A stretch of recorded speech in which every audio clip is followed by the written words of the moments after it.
Hi, my name is Kirsten Jacobs and I work on the knowledge team at LeadingAge. Today I'll be sharing with you a collaboration I did with my friend and colleague Shelley Gillespie, who is the social worker at Meadows, an intergenerational community in Portland, Oregon. I'll tell you a bit more about us shortly. As participants in the NextGen pilot, you already understand the value of intergenerational connection and meaningful engagement. The intent of this presentation is to explore the issue of bias against older adults and younger people, and share an example of intergenerational dialogue intended to increase awareness about ageism. I've had the pleasure of partnering with TimeSlips in many ways through the years, and am a certified facilitator myself. You'll see the influence of TimeSlips throughout this presentation. I'd like to start by inviting you to pull out a piece of paper or just pause, pondering to yourself your response to the question in front of you. What would someone who is much older potentially say or think about this person?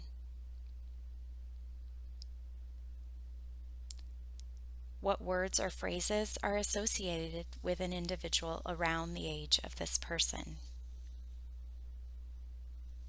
Or what stereotypes are associated with someone around this age? Let's continue this exploration by pondering this image with similar questions.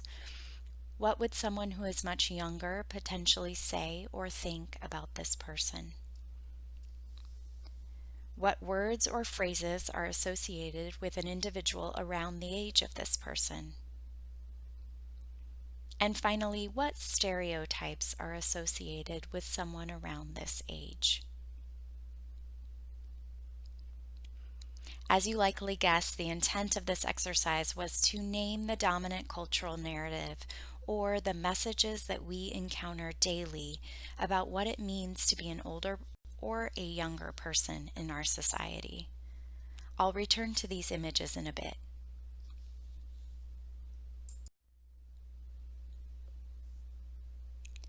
As I referenced, Shelley and I pulled together a group of elders and youth to explore this very topic.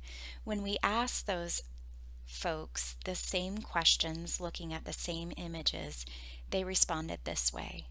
When describing the younger person, they suggested it could be a young artist, or noticed the Bluetooth and the tech competency. They noticed that he had no protective equipment and he was taking a risk. They suggested he might have been working on a personal project and that he was energetic. For the older person, they suggested he might be retired, that he wasn't attentive to appearance. He might have been old-fashioned, he was wrinkled, had a nice watch, might have been living with a disability, and as they said, was in good shape for his age.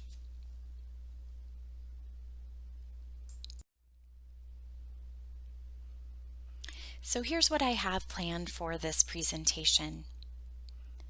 We're going to spend some time unpacking ageism, and we'll do so by reviewing definitions, examples, and some research, share one case study of an intergenerational dialogue, and then I'll leave you with some questions to continue pondering on this topic. Before we dive in further, I want to share a couple of assumptions I bring to this conversation. We are all steeped in bias. Bias is in the air we breathe.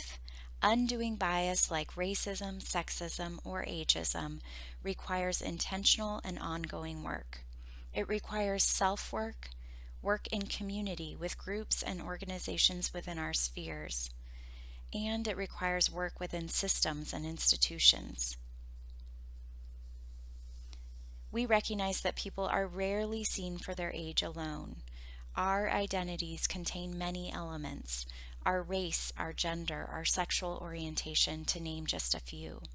Stereotypes are projected and wielded based on multiple identities. Age is one of those identities, and it is the one we are focusing on here.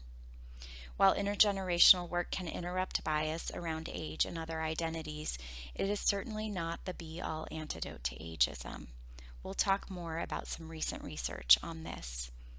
Undoing ageism, like all isms, requires intentional and ongoing work. It is for this reason that I want to invite you into a genuine exploration of this topic. Not because I am an expert or Shelley is an expert, but because we care about the work as ongoing lifelong work, and there's always more to learn. We'll share one example of how we entered into this work in community.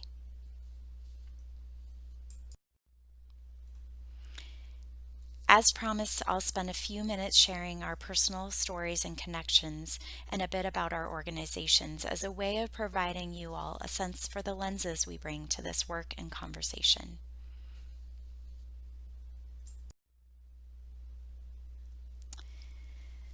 This is Shelley Gillespie. She is the social worker at Meadows and has been there for 4.5 years as that intergenerational community social worker. Meadows is a not-for-profit organization that builds intentional intergenerational housing communities for families raising children who have experienced the foster care system, as well as older adults, all of whom commit to creating a mutual support network and a culture of care. Prior to Meadows, Shelley worked in a range of social work settings supporting people across the lifespan, from families and youth to older adults. You see here on the left Shelley with her grandma, and her grandmother is the reason, like so many of us, that she was brought into this work.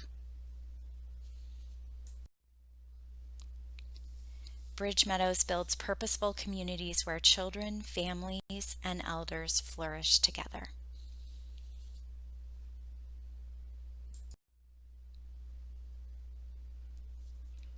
As a part of our introduction, I want to share a little personal context as well. As you all know, this work isn't the type that kids typically say they want to do when they grow up, though I hope we're all slowly changing that. As so many in the field, I landed here because of personal experience as well. By the end of my junior year in college, I was planning to graduate with a major in arts administration and a minor in studio art from a college in California. I was filling my spare moments with dance, as you see here, and orchestra. I had a plan to work in a museum or gallery after graduation. But that summer, my grandpa, who is also pictured here, who had been my grandmother's care partner, was admitted to the ICU. Suddenly, our little family's world was turned upside down.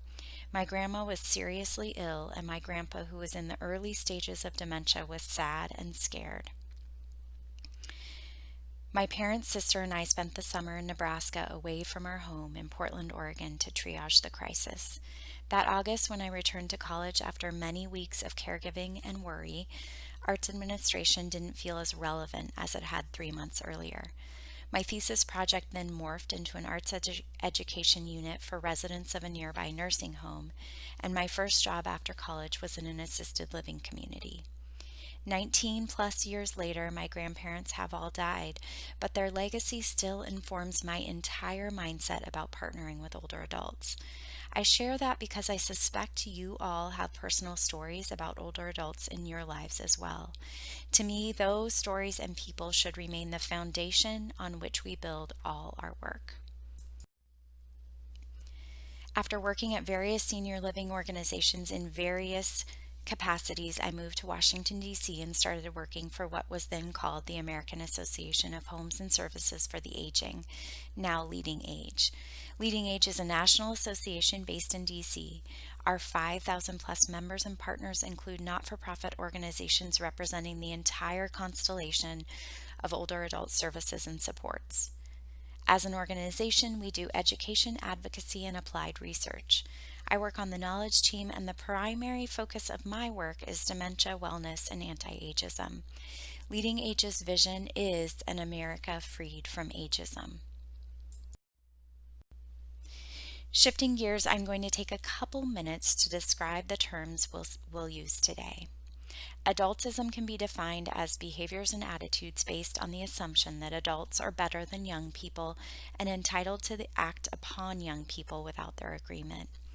Ageism as prejudice or discrimination on the grounds of a person's age. The term ageism was coined by Dr. Robert Butler in the late 1960s, who was influenced by social movements that were challenging sexism and racism. While the definition of ageism includes discrimination based on age, and that is any age, Shelley and I elected to include adultism in this conversation and the conversation we hosted because we were talking specifically about encouraging dialogue between youth and elders. Since the term ageism is most often used to describe discrimination against older adults, we believe it's empowering for youth to be able to name the type of discrimination they may have experienced too. One of the first places examples of both adultism and ageism often show up are in the words we say. Phrases like, "You're so smart for 17. When are you going to grow up? You're being childish. You're too old for that. You'll understand when you're older," are all examples of adultism. Phrases like, "You look great for your age. I'm having a senior moment. She's 75 years young. What can I get for you, young lady?" said to an older person. "My grandparents, residents, or clients are so adorable," are all examples of ageism in our language. Often the resulting feelings are similar. Individuals feel ignored, not taken seriously, patronized, or invisible. We know from research that ageism has a host of negative consequences on health and well-being. That's why we believe it's important to take intentional steps toward disrupting it. In the upcoming slides, I'm going to share a few examples of Dr. Becca Levy's research at Yale. In the 90s, Dr. Levy did lab experiments that included flashing words associated with aging on a screen in front of elders and asking them to perform tasks after being exposed to the subliminal messaging.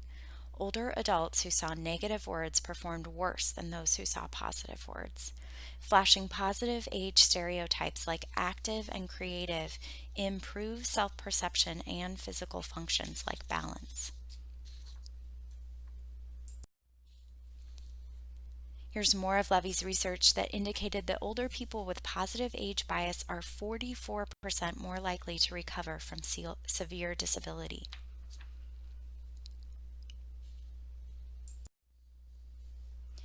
And perhaps the most compelling research from Yale found that elders with positive self-perceptions of aging live 7.5 years longer than elders with less positive self-perceptions of aging.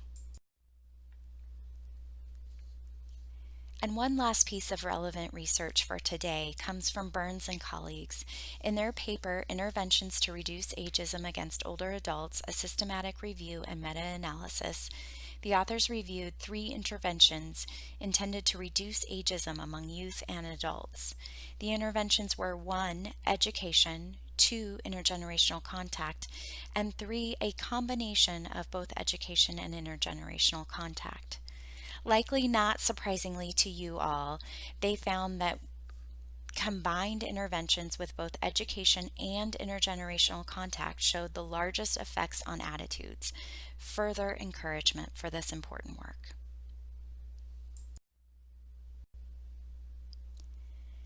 Now I'll share with you a little bit about that case study I've referenced. The group we pulled together was community members and youth connected to Bridge Meadows, 5 elders and 5 youth with varying degrees of relationship. We spent 90 minutes in an interactive group to unpack ageism in a variety of ways and envision a new future.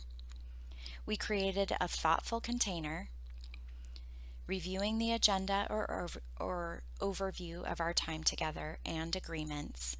For the sake of time, the agreements were created in advance and then the group reviewed and agreed to them. In small groups, we asked participants to review the same images you first saw today to generate a list of assumptions, stereotypes, first impressions of those people focusing on age. In a large group, we reviewed the lists. We talked about definitions, acknowledging that everyone brings a different level of knowledge into the room. All of you experienced something similar at the beginning of this presentation. We invited initial reactions to those first 2 images and then shared in a larger group. We offered participants opportunities to explore various media, highlighting the importance of media literacy and media's role in communicating stereotypes. We held a group discussion where we unpacked these images, and through this we observed several aha moments across the age groups. One elder talked about not liking to be called hun, feeling that it was patronizing, and one of the youth said, "Me neither, it's so patronizing." They realized they were experiencing something very similar through this conversation. The group really honed in on language and the subtleties of microaggressions that are often found in language. We introduced TimeSlips, which you know well, and ended the group by asking participants to name an action step. We'll share those with you shortly.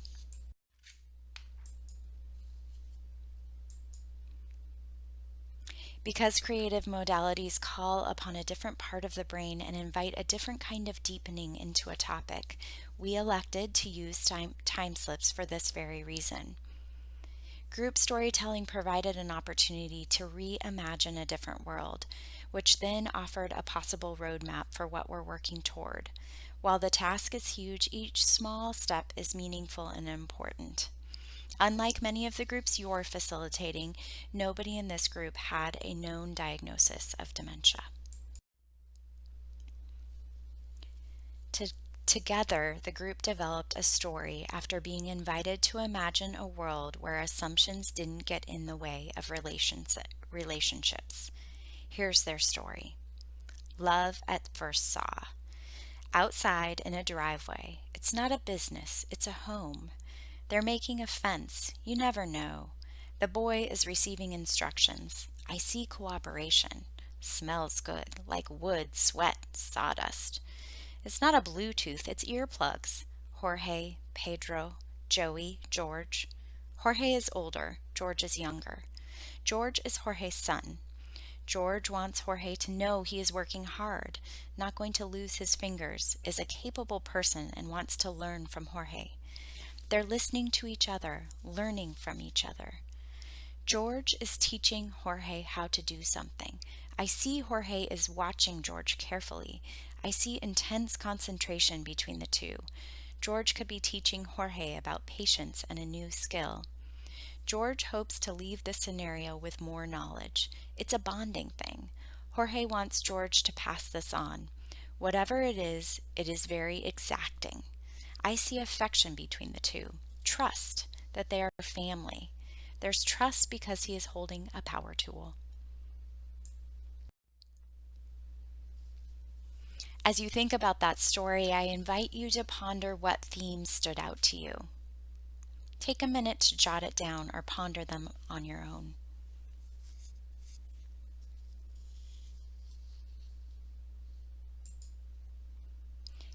We heard themes of mutual benefit, cooperation, sharing, trust, and bonding.